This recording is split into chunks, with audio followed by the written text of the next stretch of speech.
Agosto 24, 79 AD, isang araw na tila karaniwan lamang sa lungsod ng Pompeii.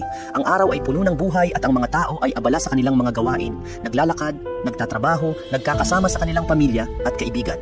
Para sa kanila, tila isang normal na araw lang. Ngunit hindi nila alam, isang malupit na kalamidad ang magaganap. Ang bundok Vesuvius na matagal ng tahimik ay sumabog, nagbigay ng isang pagsabog na hindi nila inasahan. Ang makapal na abo at pumisi ay dumapo sa buong lungsod. Ang init ng sumabog na bulkan ay sumira sa lahat ng nasa daan. Ang mga tao puno ng takot at kalituhan ay wala ng pagkakataon na makaligtas. Ang init ay pumatay sa kanila sa isang iglap at ang kanilang mga katawan ay natrap sa makapal na abo. Nagiging bato habang ang mga huling sandali nila ay naiwan sa frozen na eksena.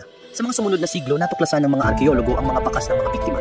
Ang mga espasyong iniwan ng kanilang mga katawan sa ilalim ng matigas na abo ay naging dahilan upang makuha nila ang eksaktong anyo ng mga tao sa kanilang pinakahuling sandali.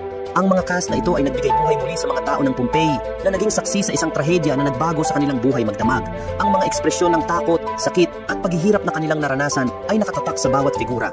Ang Pompeii ay isang buhay na paalala, isang lugar na ang kasaysayan ay tumigil sa isang sandali, natigil at naging frozen sa oras. Isang kalamidad na nagpabago sa lahat ng buhay dito, ngunit patuloy na nagbibigay ng mahalagang kwento sa atin. Halos 2,000 taon mula nang mangyari ito. Sa bawat buhay na nawala, sa bawat hakbang na natigil, ang Pompeii ay nagsisilbing isang alaala ng hindi malilimutang trahedya. Isang paalala na sa bawat araw, ang buhay ay maaaring magbago sa isang iglap.